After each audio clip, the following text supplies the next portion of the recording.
Psychic education. This is the topic for today. चैत्य शिक्षा या psychic education. This is something जो integral education में बहुत यूनिक है, क्योंकि आप देखिए दुनिया में कहीं भी, चाहे वो रिलीजियस एजुकेशन हो, मॉरल एजुकेशन हो, ये सब तो फिर भी किसी किसी संस्थान में इसको लेते हैं, लेकिन सोल की, आत्मा की शिक्षा, साइकिक एजुकेशन, ये जहां तक मुझे मालूम है इंटेग्रल एजुकेशन के अलावा किसी में नहीं होती। अब सवाल ये उठता है कि क्या सोल को, आत्मा को एजुकेट किया जा सकता है या उसकी जरूरत है? तो although the term is psychic education, but जहां तक मुझे समझ है, it is not about educating the psychic, it is about being educated by the psychic. Psychic को फ्रंट में लाना, जैसे आप और हम बहुत ही सहज भाव से अपने शरीर की चेतना को हम कांटेक्ट कर सकते हैं। अगर मैं आपको कहूं कि आपका हाथ कहाँ है, आपकी बॉडी अभी कैसा महसूस कर रही है, तो बहुत सहज है। ऐसे ही आपकी भावनाएं क्या हैं, इमोशनल बीइंग, वाइटल बीइंग क्या महसूस कर रहा है, ये भी सहज है। और दिमाग, मेंटल एजुकेशन, माइंड क्या सोच रहा है, मानसिक चेतना को कांटेक्ट करना, ये भी आसान है।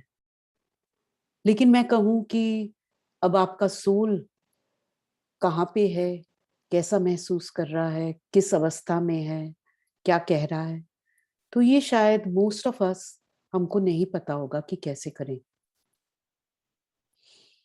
और ये दुर्भाग्य है हमारा कि हम ऐसे देश में हैं जहां पर भगवत गीता वगैरह, जिसमें कहा गया है कि आत्मा ही सतत है, इटर्नल है और चलती है, उसके बारे में हमें कुछ नहीं सिखाया जाता। उससे कैसे संपर्क में आए, ये कहीं नहीं कहा जाता। अगर कोई बात भी करता है तो इसको धार्मिक बात समझी जाती है। सो Sri Aurobindo and Mother, they have brought it out into the open. And in fact, integral education का जो integral शब्द है, जैसे धुरी है, साइकिक एजुकेशन, चैत्य जो सत्ता है, that is the centre pin, धुरी है वो पूरे एजुकेशन की। उसके आसपास ही माइंड, वाइटल, फिजिकल, जो आपने अभी तक इसके बारे में समझा है, वो उसके आसपास ही ऑर्गेनाइज होना है। तो it's not like a jigsaw puzzle कि मेरे पास माइंड है, बॉडी है, इमोशंस हैं, सोल भी है, अब इनको जोड़ दूं और मैं बन गई। It is not like that.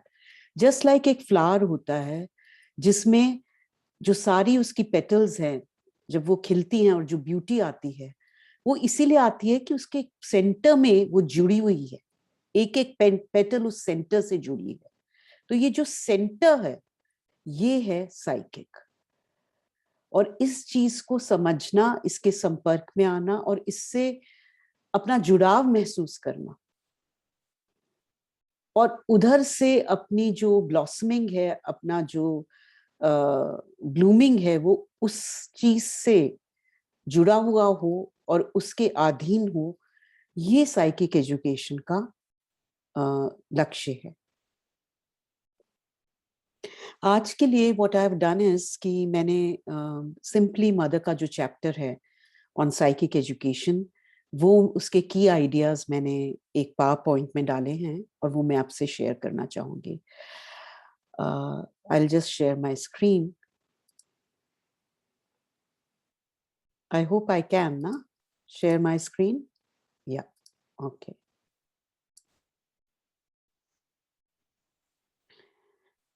It's visible, the screen? Yeah? Yes, Didi. Yes, Didi. Okay, thank you. So this is what I was referring to. आप में से कई लोगों ने सुने होंगे श्लोक from the Bhagavad Gita, Nainam Chindanti Shastrani, Nainam Dahati Pavaka, na chainam kledayantyapo na shoshayati maruta, etc. What it basically means is कि आत्मा को कोई वेपन नहीं काट सकता, शस्त्र से नहीं कट सकती, जल नहीं सकती, मतलब ये इटर्नल है, इसको, ये एवरलास्टिंग है, इसको तोड़ा नहीं जा सकता. तो this is the psychic. Now, I have taken some extracts from the mother's words. So all these are mothers from the mother's words.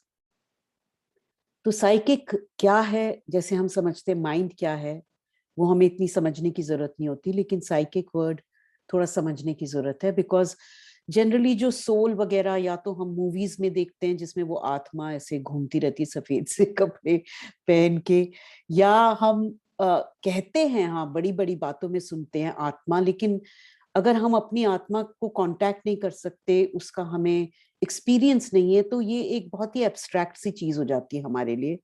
और इंटेग्रल एजुकेशन का मुख्य चीज है जो मुझे पसंद है कि वो एक कोई एब्स्ट्रैक्ट थियरी नहीं है, वो जीवन में उतारने वाली चीज है, और जब वो जीवन में उतरती है तभी वो इंटेग्रल एजुकेशन बनती है. अगर वो किताब में बंद है तो उसका कोई लाभ ही नहीं है.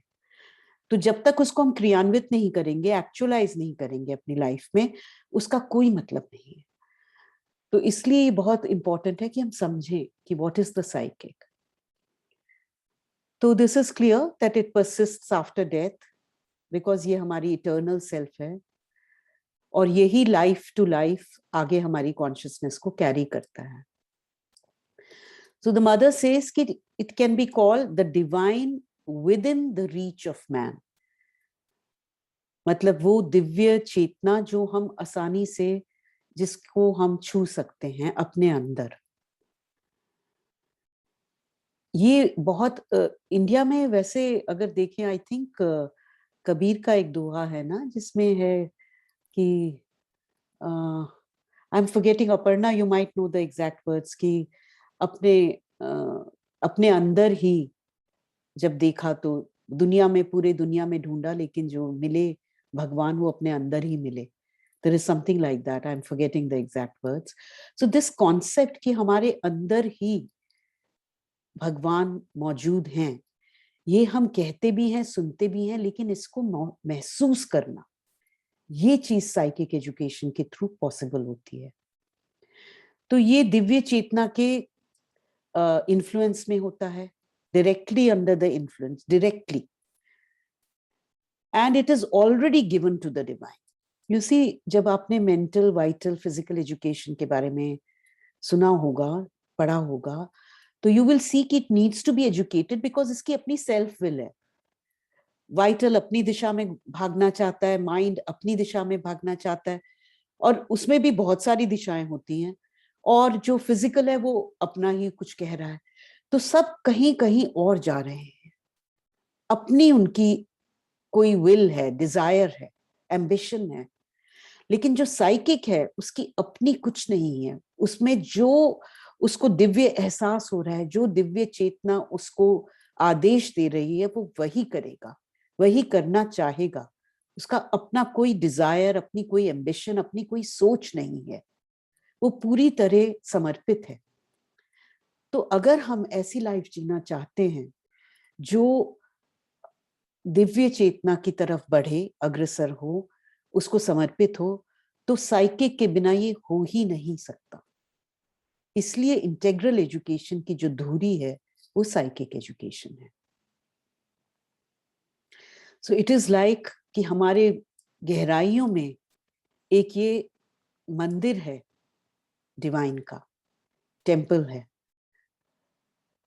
जो मंदिरों की भी आप देखेंगे आर्किटेक्चर में गर्भगृह होता है जिसमें प्रतिमा रखी जाती है.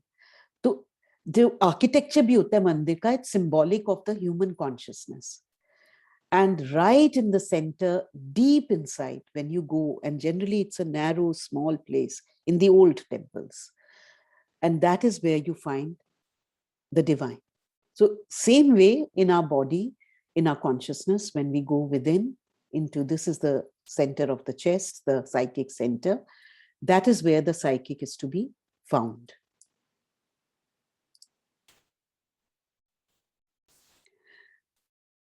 Now the mother says that each one of us has this consciousness within us, which is a greater consciousness. That means greater than the body. So it can do much more than what the body can do. Greater than the mind, greater than the emotional being.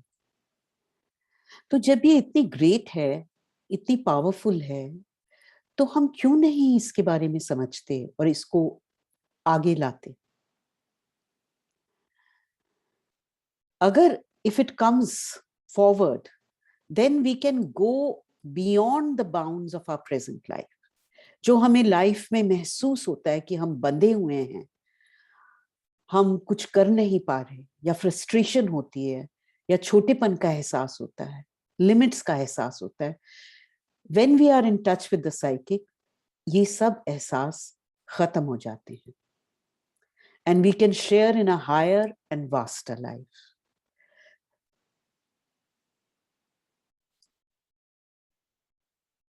So the mother points out कि जो हम देखते हैं लोग जो बहुत exceptional हैं, हमें लगता है कि ये तो पता नहीं इन्होंने इतना कैसे अचीव कर लिया, कैसे ये इतने बड़े महान बन गए. तो it is this consciousness that governs their life and organizes. ना ही उनको वो ऑर्गेनाइज करती है, बल्कि उनके साथ उनकी लाइफ के सर्कमस्टांसेस भी. तो जब उन्होंने जो चीज चाहिए होती है, जो प्रोग्रेस करनी होती है, वही बानक बन जाते हैं, वही सर्कमस्टांसेस क्रिएट हो जाते हैं कि उनके सामने वो चीजें खुलती चली जाती हैं, आसान होती चली जाती हैं. And plus how they react to the circumstances. तो ऐसा नहीं है कि जो साइकिक से जुड़े हुए हैं उनकी लाइफ में कोई दुर्घटना घटेगी ही नहीं. आप श्री कृष्ण और अर्जुन का एग्जाम्पल ले लीजिए. There is a whole war, वो तो लड़ना ही है, लेकिन उसकी तरफ जो एटीट्यूड होगा, और गाइड कौन कर रहा है आपको? Shri Krishna is the symbol of that divine guidance. सारथी हैं वो गाइड कर रहे हैं, बट लड़ाई तो अर्जुन को ही करनी है. So I have to fight, I have to struggle, I have to act. लेकिन अगर मेरी गाइडेंस साइकिक से आ रही है, जो मेरे सारी इंद्रियों की, मेरे सारे एक्शन की डोर अगर वो साइकिक बीइंग के हाथ में है, तो मेरा जो एक्शन है वो सधा हुआ होगा, सटीक होगा, और मुझे वो जो एक क्या बोलते हैं, जो chetana is nervous and is shaken, जो कि अर्जुन का हाल होता है before Bhagavad Gita is reveal to him. तो उस चीज से, उस कंडीशन से, जो अर्जुन की शुरुआत में कंडीशन है, वो आपकी और मेरी है जब कोई क्राइसिस आता है. लेकिन वहां से टू द ट्रू वॉरियर, जो समर्पित है डिवाइन को और अपना एक्शन कर रहा है, कर्मयोग, वहां तक पहुंचने के लिए श्री कृष्ण जो उसको रिवील करते हैं वो साइकिक नॉलेज है.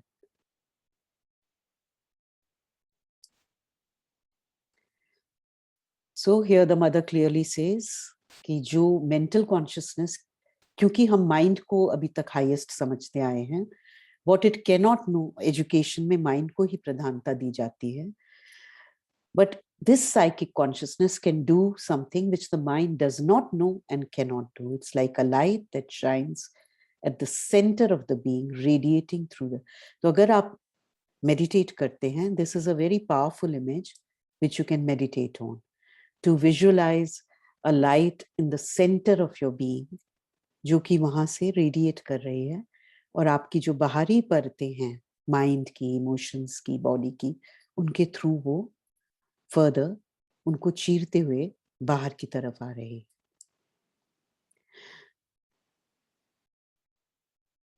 बच्चों में ये काफी प्रधान होती है, बिकॉज बच्चों में माइंड अभी इतना डेवलप नहीं होता, तो वो ज्यादा इसके इन्फ्लुएंस में होते हैं, बहुत छोटे बच्चे.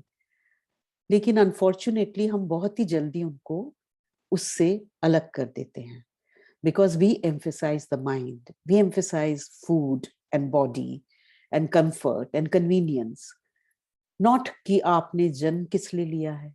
कितने पेरेंट्स हैं जो अपने बच्चों को इस चीज की तरफ आकर्षित करते हैं कि आप, ये लाइफ आपको क्यों दी गई है, उसका मतलब समझो, उसकी तरफ बढ़ो। मोस्टली तो सबका खाने पीने और पढ़ाई, इन चीजों पे ध्यान होता है। So these are actually very practical things.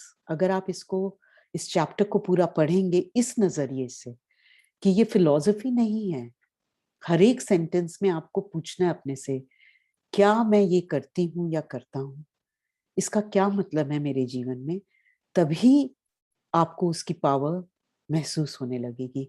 और ये दिमाग से नहीं हो सकता, ये आपको आंतरिक अंदरूनी चेतना से इसको समझना और पढ़ना होगा।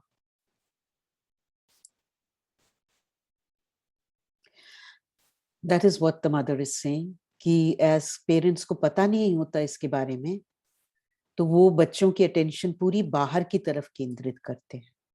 एंड बच्चे फिर ये सोचने लगते हैं धीरे धीरे कि यही मैटर करता है, अगर जीवन जीना है तो हमें बाहरी चेतना में ही रहना है और बाहर की तरफ ही देखना है। और फिर बाद में, जैसे अब हम आप और मैं ये समझने की कोशिश कर रहे हैं, तब जाके हमें ये मुश्किल होती है, क्योंकि इतने साल से हम बाहर ही देखते पाए हैं, तो हमें समझ नहीं आता कि हम अंदर देखें कैसे, अंदर होता क्या है, क्या चीज है, क्यों देखें।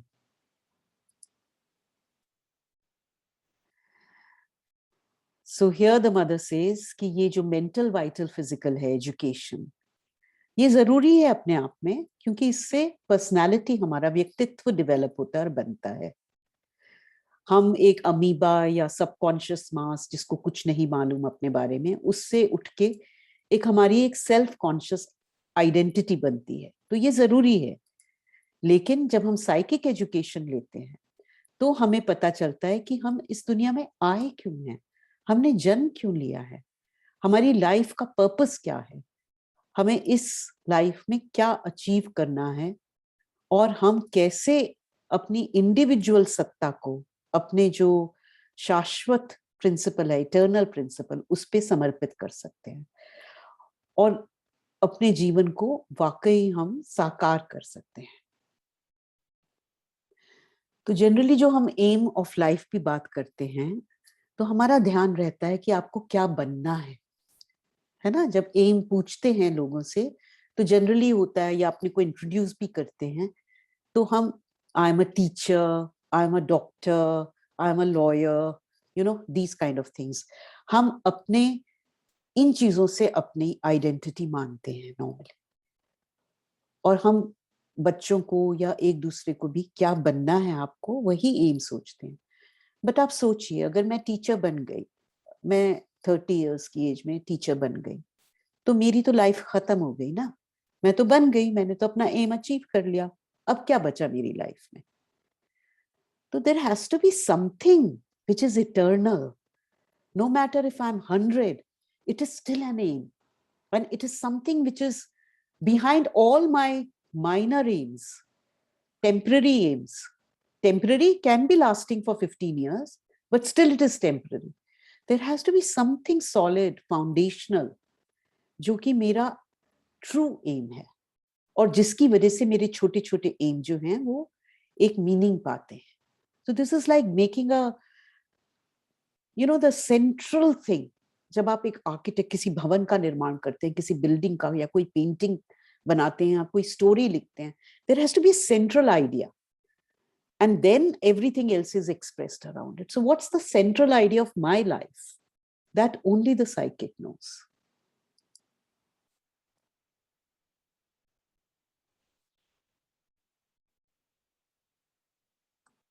So the mother says, in most cases, now this acts from behind the veil. We can ask the divine, भाई इतनी मुश्किल क्यों करी हमें, क्यों डाला इसको पर्दे के पीछे, शुरू से ही आगे कर देते ना। ये क्या चल रहा है, क्यों इसको इतना छुपा के रखा गया है। So that's the divine leela, that there is a reason. Today is not the session to go into it. Maybe when we do in January the Science of Living session, which I'll be doing with you, maybe we can take up this question at that time. Right now it's a given कि जो psychic है, जो हमारी बाहरी चेतना है, mind, the emotional being, the vital, the physical, ये हम जानते हैं. So that's why it's outer. Because हमें दिखता है आराम से बाहर, और बाहर की वर्ल्ड से ये जुड़ता है। बट जो साइकिक है वो इनर कॉन्शियसनेस है, और उसको देखने के लिए अंदर की आंखें चाहिए होती हैं, and it is kind of hidden, it is there but hidden. बच्चों में why we are attracted to flowers, to nature, to children, because the psychic presence is not so hidden there. It is more in the front. It shows in the children's eyes, and that attracts us. But very soon it goes behind.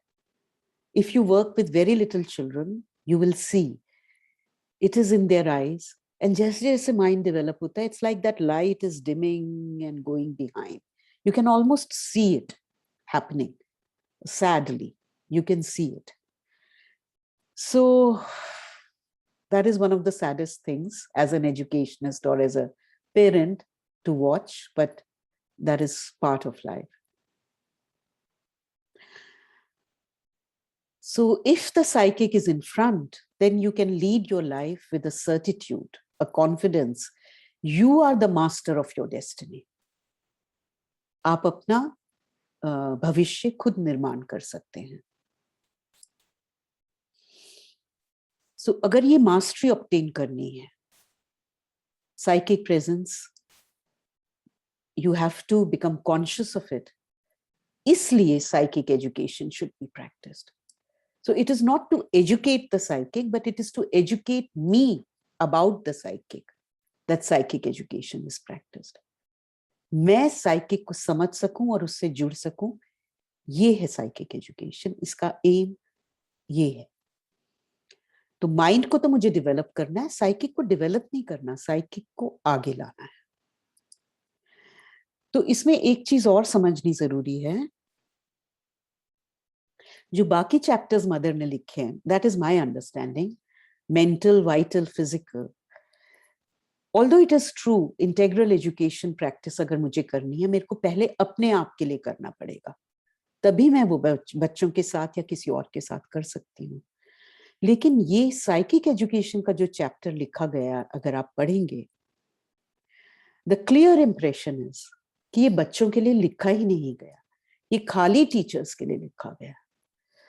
तो ये मैं caution करना चाहती हूँ कि ये mistake ना करें कि आप ये पढ़कर सोचे अब मुझे बच्चों पे ही अप्लाई करना है. ये खाली अपने आप पे अप्लाई करना है. और आपको जितना आप इसकी अंडरस्टैंडिंग होगी, आपको अपने को इसलिए तैयार करना है कि आप बच्चों के रास्ते में बाधा ना बने,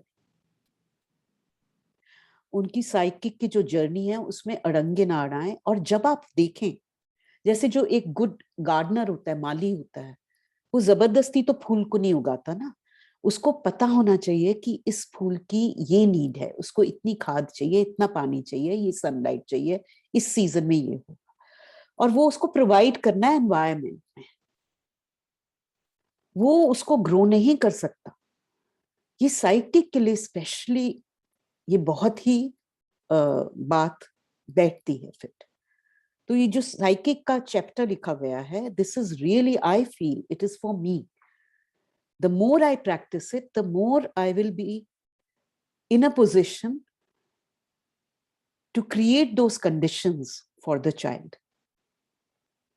मेंटल, वाइटल, फिजिकल में आप देखेंगे मदर सेज कि children should be taught this from the beginning, that in psychic education she doesn't use this language at all, कि ये बच्चों के साथ आपको करना है.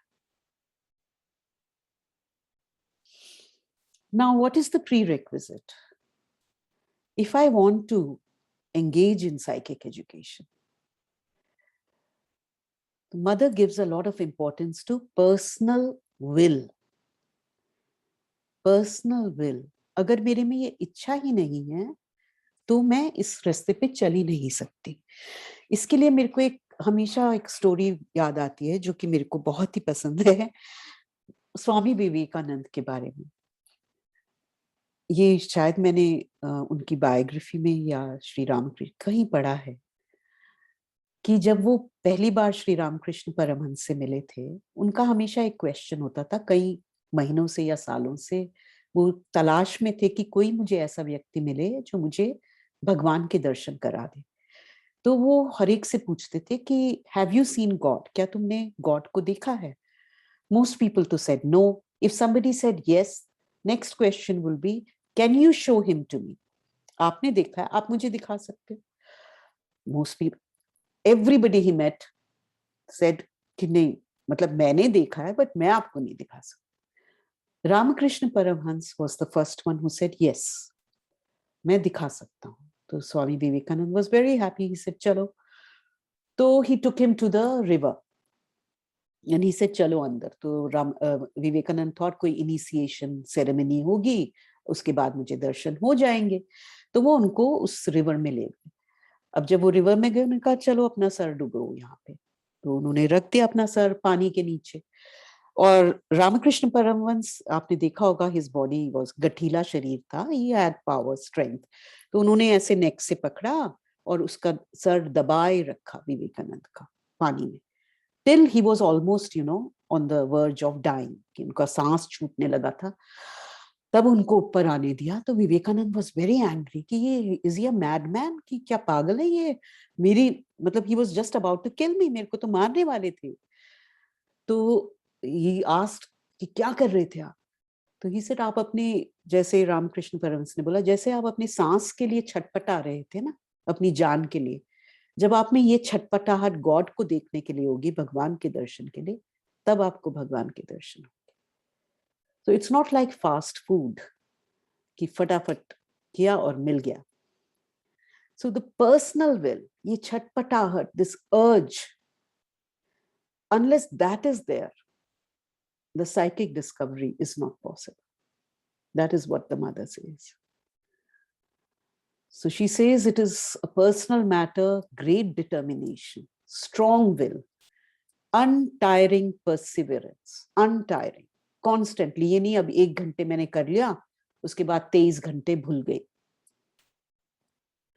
ये कांस्टेंट, जब ऐसा टाइम आ जाएगा आपकी साधना में, आपकी ग्रोथ में, कि आपको कुछ और सोचता ही नहीं, वही आपके लिए इम्पोर्टेंट है. जैसे पेरेंट्स होते हैं ना, जब उनका बेबी होता है तो चाहे वो कहीं भी हो, उनका ध्यान बेबी में ही लगा रहता है. तो it is possible, we have that capacity, कि जो हमारे लिए बहुत इंपॉर्टेंट है, हम उस चीज का हमेशा हमारी कॉन्शियसनेस में वो चीज चलती रहती है. So when that day comes, when psychic discovery of the psychic becomes that important to me, that is when it will be possible for me to discover. So आप अपने आप को चेक कर सकते हैं, देख सकते हैं कि कहाँ तक पहुंचे. आज मेरा ध्यान कितने टाइम रहा, आज कितने दिनों बाद मुझे इस चीज का ध्यान आया. अब शायद 1 हफ्ते में आना लगा है, अब 3 दिन में आने लगा है. Like that, it's a journey. So this is very individual to everybody. Now she says how to do it. So suppose I want to do it. So the first thing is to find something in me जो body वगैरह और circumstances of life से परे है, किसी mental formation का से नहीं बना. नाउ ये सोच सोच के नहीं हो सकता. This is a point for meditation. So if you have that aspiration, अगर वो अभीपसा है आपके अंदर, तो ये चीज आपको अपनी मेडिटेशन में फोकस करना होगा इस पे, कि मैं उस चीज के टच में आ सकूं जो ना माइंड है, ना बॉडी है, ना इमोशंस हैं, इन सब से पूरे. सो जो पहले मदर ने कहा था, like a light that shines in the center of your being, जिसमें ये एहसास है. when you come in touch with it, you will feel, हो सकता है 1 सेकंड के लिए महसूस हो, सेंस ऑफ यूनिवर्सैलिटी, एक्सपेंशन, जैसे आप किसी लिमिट से नहीं बंधे हुए, आपका जो अस्तित्व है वो बहुत विशाल, विस्तृत हो गया है. एक इटर्निटी की सेंस हो सकता है कोई, कई बार ये जरूरी भी नहीं होता कि आंखें बंद हो. आप नेचर में हैं, माउंटेन्स के बीच में हैं, या आकाश को देख रहे हैं. कई बार ये क्या कोई म्यूजिक सुन रहे हैं, जैसे म्यूजिक जो शुरू में चलाया था. कई बार ये एहसास हो सकता है आपने महसूस किया हो, एक क्षण के लिए महसूस किया हो. You have to go back to that. And once you experience that, to widen yourself. Basically, it is coming out of the ego, the egoism, and widening yourself. अभी हो सकता है एब्स्ट्रैक्ट लगे आप में से कुछ लोगों को ये, पर जब चाहे दिमाग ये समझे ना समझे, that's not important. It's the experience that is important. If you have that aspiration, आप चाहते कि मेरे साथ हो, if you believe in somebody or you believe in the highest in you, you offer it. You make a will, a formation कि ये मैं चाहती हूँ ये महसूस करना. And then you enter that space of meditation. Try it. So this is what she says the experience is like. Ki suddenly everything becomes alive. Stones, plants, everything, and limitless. And there are many other aspects. Now, the most important part I find in this chapter. So the first bit can seem, oh God, kaise karungi main, kaise hoga? The interesting thing I find in this chapter is, after saying all this, ये सब बोलने के बाद में, mother says, okay, let me give, अगर if you want to start, although सबके लिए ये अलग रास्ता हो सकता है, लेकिन थोड़े बहुत steps हैं जो आप अपनी life में practice कर सकते हैं, which will help day-to-day life में. And you will see, you would never, if you have not read this chapter before, at least जब मैंने पहली बार पढ़ा, I could not have imagined कि ये बोलेंगी to discover psychic. इन बातों से psychic की discovery होगी. So look at this. तो सबसे पहली चीज तो mind is incapable of judging. तो mind को तो छोड़ ही देना है. Mind को एक साइड रख देना है. एकदम किसी भी मेंटल ओपिनियन से उससे नहीं चलना है. तो आपको that's why this becoming totally quiet in the mind को एकदम शांत करना और फिर अपने आंतरिक चेतना से जुड़ना, ये सबसे पहली चीज है. और जो भी आपको एक्सपीरियंस हो उसको मेंटली जज नहीं करना. Now the first thing she says is, give up all personal seeking for comfort, satisfaction, enjoyment or happiness. Now, जब भी हम ये पढ़ते हैं, what I want you to do is ask yourself, मैं पूरे दिन में जो भी मेरे decisions होते हैं, choices होती हैं, कहाँ जाना है, कब सोना है, क्या देखना है, क्या करना है, क्या खाना है, वो मेरी choices किससे determine होती हैं? Comfort, satisfaction, enjoyment, happiness, ये factors से, या what will make me progress? Simple choices. मुझे क्या पहनना है, किससे बात करनी है, कैसे अपना टाइम स्पेंड करना है, क्या खाना बनाना है, everything. What is guiding me? My comfort, satisfaction, enjoyment, happiness, या progress? Now, another thing I want to say is, this is not a ascetic way. ये अपने को टॉर्चर करके, psychic discovery is not through torture, कि मेरे को अपने को जितना मैं अनकंफर्टेबल बनाऊंगी. अच्छा, मदर ने कहा है कंफर्ट, सेटिस्फैक्शन, एंजॉयमेंट, हैप्पीनेस से नहीं चलना, प्रोग्रेस से चलना है. मतलब जिस भी चीज में मुझे मजा आ रहा है तो छोड़ दो. It's not like that. Progress itself, जब मेरा एम, अगर मेरे अंदर ये अभीप्सा है कि मैं साइकिक को डिस्कवर करना चाहती हूँ, तो ऑटोमेटिकली साथ ही में ये भी होगा कि मैं प्रोग्रेस करना चाहती हूँ सही मानों में, और उसी प्रोग्रेस में ही मेरे को आनंद मिलेगा, जॉय मिलेगा. So happiness is important, Joy rather is important. दुखी मन से मेडिटेट नहीं करना, फोर्सफुली मेडिटेट नहीं करना, चाहे वो 2 मिनट के लिए हो, मजा आना चाहिए, क्योंकि साइकिक का स्वभाव ही आनंद है, आनंदमयी चेतना है. तो ये जरूर याद रखें, जो भी सामने एडवाइस अब आ रहा है. Progress, burning fire for progress, आपको वो प्रज्वलित कर रही है, आपको कोई और एहसास ही नहीं है, और उसी में मजा आ रहा है. जैसे कि जब आपके सामने एक एम होता है, आपको कुछ प्रोजेक्ट है वो फिनिश करना है, और वो प्रोजेक्ट आपको बहुत ही प्रिय है, तो आप सब कुछ भूख प्यास छोड़कर उसमें लगे रहते हैं, और आपको ना उससे बीमारी होती है ना थकान महसूस होती है। तो ये वो आनंद है। तो हर एक चीज में प्लेजर लेना है, लेकिन प्लेजर के लिए कुछ नहीं करना कि क्योंकि मुझे आनंद मिलेगा इसलिए मैं ये चीज करूं, ज्यादा मजा इसमें आएगा इसलिए नहीं। प्रोग्रेस किसमें ज्यादा होगी, लेकिन जब वो चीज करते हैं उसके अंदर मजा आना चाहिए। तो ये शिफ्ट कई बार होता है when we are working in an organization, कोई डिसीजन कोई बॉस लोग ले लेते हैं। अब मैंने वो संस्था ज्वाइन करी है किसी बड़े एम के लिए, आश्रम में भी होता होगा, नॉस्टिक सेंटर में भी होता है, मीरांबिका में भी होता होगा, किसी एम के लिए ज्वाइन करी है। अब हर बार छोटी छोटी चीजों में तो मेरे से नहीं पूछा जाता ना कि क्या तुम ये करना चाहोगे। कुछ चीजें होती हैं जो करनी ही पड़ती हैं, संस्था के लिए जरूरी है या क्लास के लिए जरूरी है या बच्चों के लिए जरूरी है। पेरेंट्स भी करते हैं, उठते हैं ना सुबह 5 बजे 6 बजे अगर बच्चों को स्कूल भेजना है। मजा तो नहीं आता ना, लेकिन करना होता है। अगर मैं वो सेंस ऑफ ड्यूटी और एक बोझ समझ के करूंगी तो मेरी प्रोग्रेस नहीं होगी उसमें। लेकिन मैंने एक बार, एक मेरा बड़ा एम है कि मुझे कुछ बनना है या किसी को कुछ बनाना है, तो उसके लिए जो भी मुझे करना है वो मैं अगर उस एम से जोड़ के देखूंगी, मुझे उसमें एक अलग आनंद महसूस होगा। अगर मैं उसको बोझे की तरह देखूंगी तो प्लेजर नहीं होगा।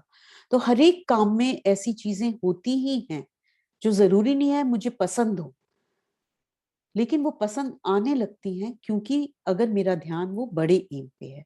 सो these are shifts in daily works of life, not in meditation. Meditation will help you make this shift. But ये शिफ्ट 24 घंटे में होनी है। दैट्स हाउ वो जो साइकिक डिस्कवरी है वो मेरी 24 घंटे चल सकती है। ये मतलब नहीं कि मैं 24 घंटे मेडिटेशन में बैठी रहूं तब मेरी साइकिक डिस्कवरी होगी।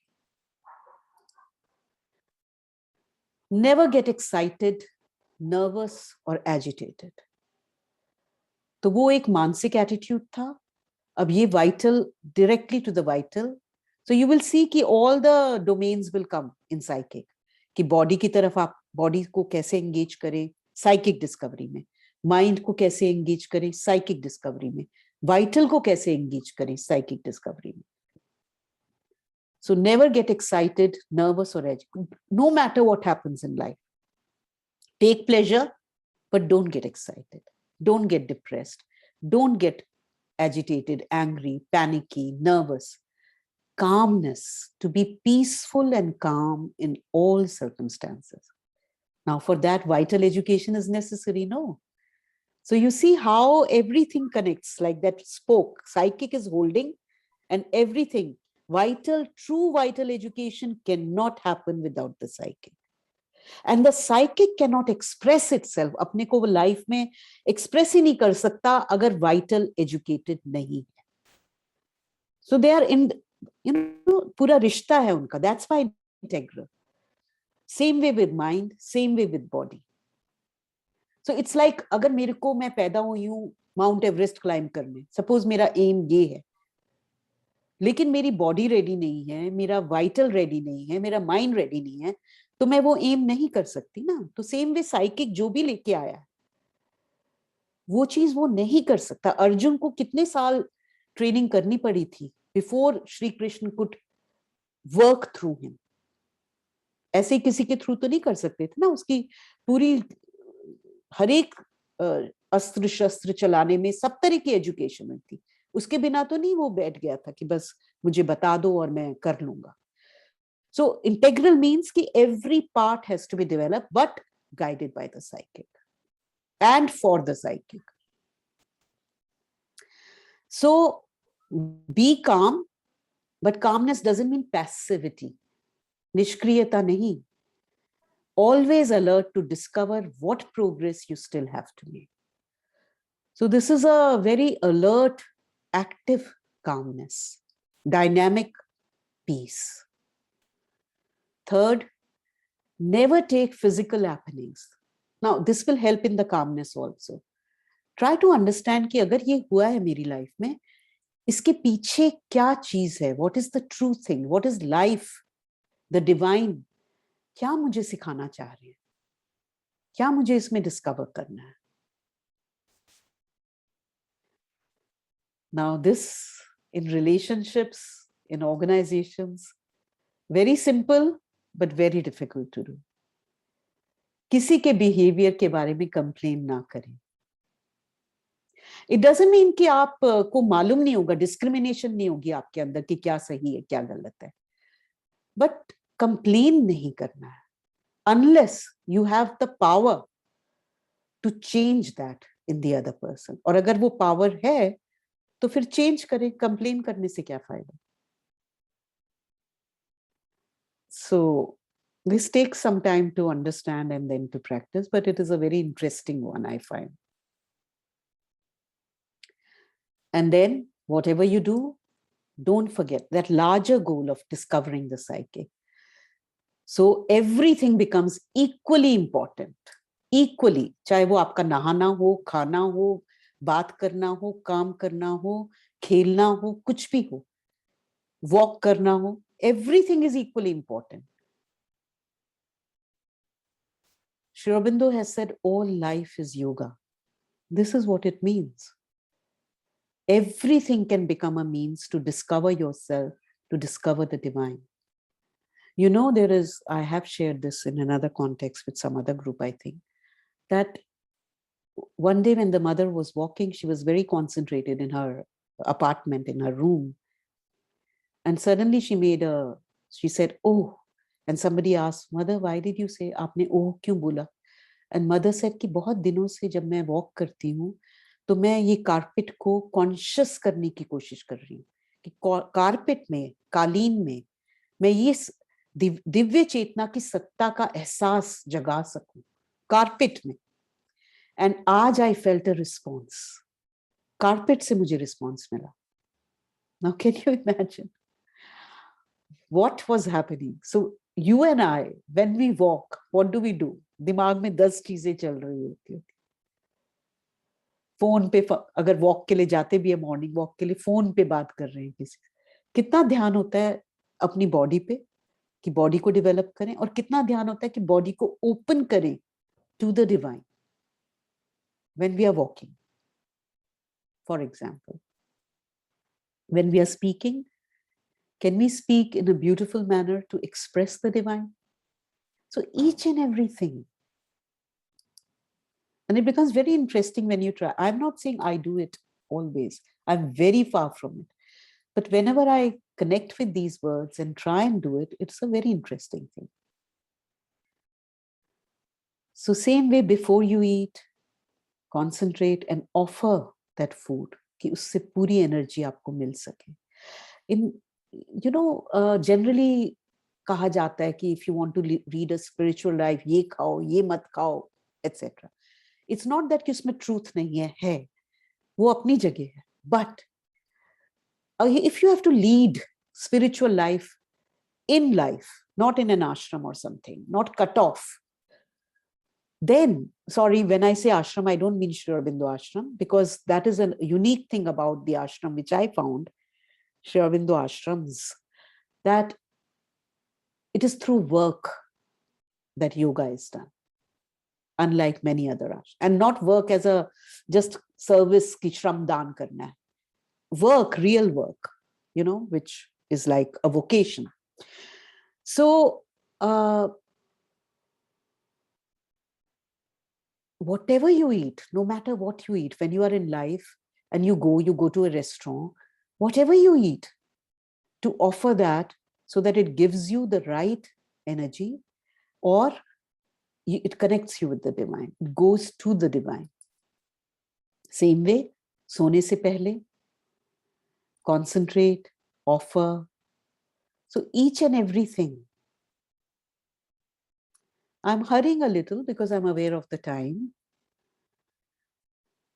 And action. So eating, sleeping, speaking, everything, any action. So at least it helps, at least it does not come in the way, obstacle ना बने, जो आपको discovery करनी है. Same way with speaking. अगर हम speaking का ही करने लगे, क्योंकि पूरे दिन में अगर आप देखें कितने घंटे हम बोलते हैं, तो कम घंटे खाते हैं, कम घंटे और चीजें करते हैं, बोलते तो बहुत हैं। तो before the words come out of your mouth, just to concentrate कि जो जरूरी है वही बोलूं मैं, ना एक शब्द ज्यादा ना एक शब्द कम। दिस इज अ तपस्या of speech. In another chapter of the Mother, she has spoken about it. In fact, under mental austerity, mental tapasya, she has given importance to austerity, tapasya of speech. So never forget the goal of your life, the goal of this discovery. So it should be like a huge bird of light dominating all the movements of your being. So all the time ये एहसास हो कि जैसे एक मेरे ऊपर कोई बहुत बड़ी the images of a huge bird of light.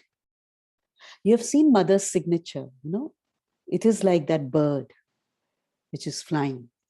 So that bird of light. And once this discovery happens, inner door suddenly happens and you come into, and this, here she uses the same image जो भगवद गीता में है,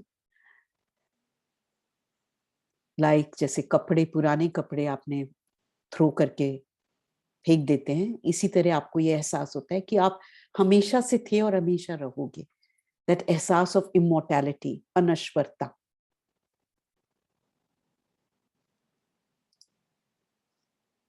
and तब आपकी सारी chains, सारे बंधन, सारे wait circumstances का जो हम महसूस करते हैं वो सब खत्म हो जाता है.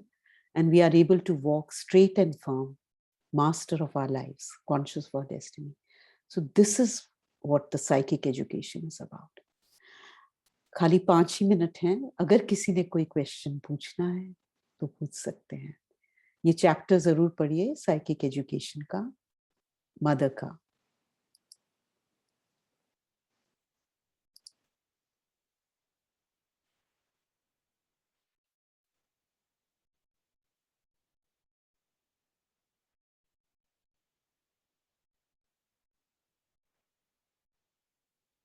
बहुत सुंदर अनुराधा, इतना अच्छा लगा. और साइकिक शब्द या चैत्य शब्द से ही अक्सर लोग बहुत घबरा से जाते हैं कि ये है क्या, उनको समझ में नहीं आता. कई बार ऐसे प्रश्न आते हैं और उस समय उनको समझाने के लिए श्री मां के शब्दों को इतने आसान ढंग से, इतनी सुंदर व्याख्या आपने प्रस्तुत की है. मैं सुनाई दे रही हूँ ना? हाँ.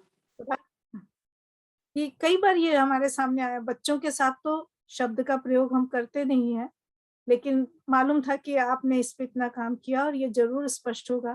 फिर भी मैं एक चीज आपसे कहना चाहती हूँ, मेरा अनुरोध है कि साइकिक या चैत्य, फिर आत्मा, अंतरात्मा, ये 2 शब्द हमारे पास हैं. तो जब हम सोल कहते हैं तो इसको लेके अक्सर लोग भ्रम में आ जाते हैं. तो अगर आप इस पे थोड़ा सा बता दें तो बड़ा अच्छा होगा.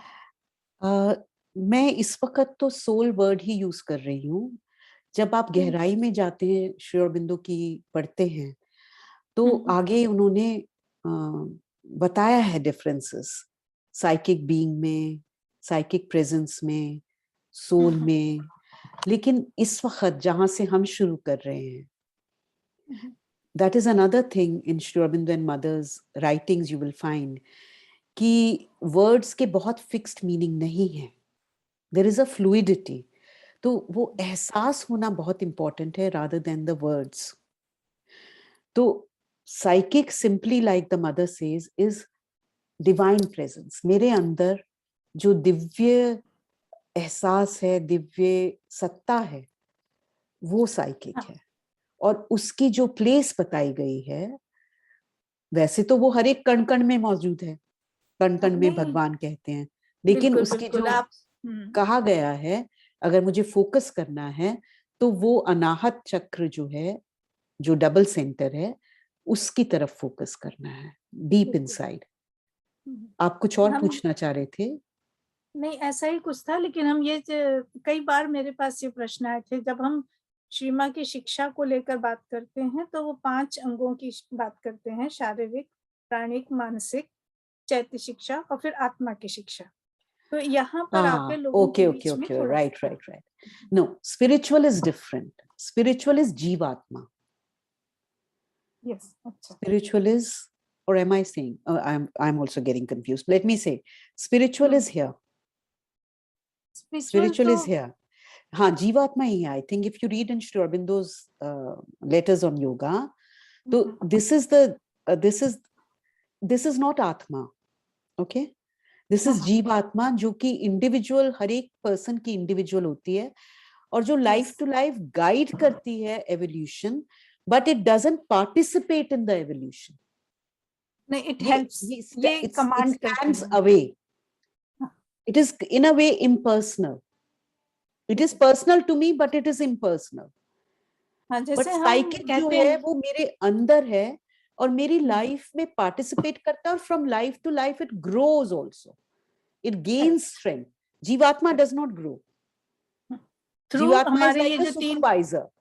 ओके, ओके, तो थ्रू हमारे ये जो इंस्ट्रूमेंट्स हैं, शरीर, मन और प्राण, इनके थ्रू वो एक्सपीरियंसेस से इवॉल्व करती है। अगर Evolve हम ये करती कहते है. हैं तो ठीक है? हाँ, बिल्कुल. इनके थ्रू एक्सप्रेस भी करती है अपने को, और इनके थ्रू इवॉल्व भी करती है.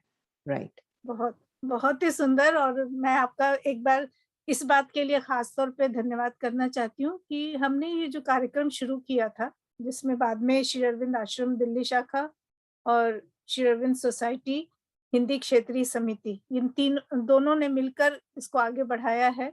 उद्देश्य यही था कि बहुत सारे हमारे देश के ऐसे भाग हैं जो हिंदी भाषी हैं, और उन तक श्री माँ श्री अरविंद को पहुँचाना थोड़ा-सा कठिन हो रहा था। अब तो खुशी की बात है कि बहुत अनुवाद आ रहा है, पर अनुवाद अक्सर बड़े कठिन हो जाते थे।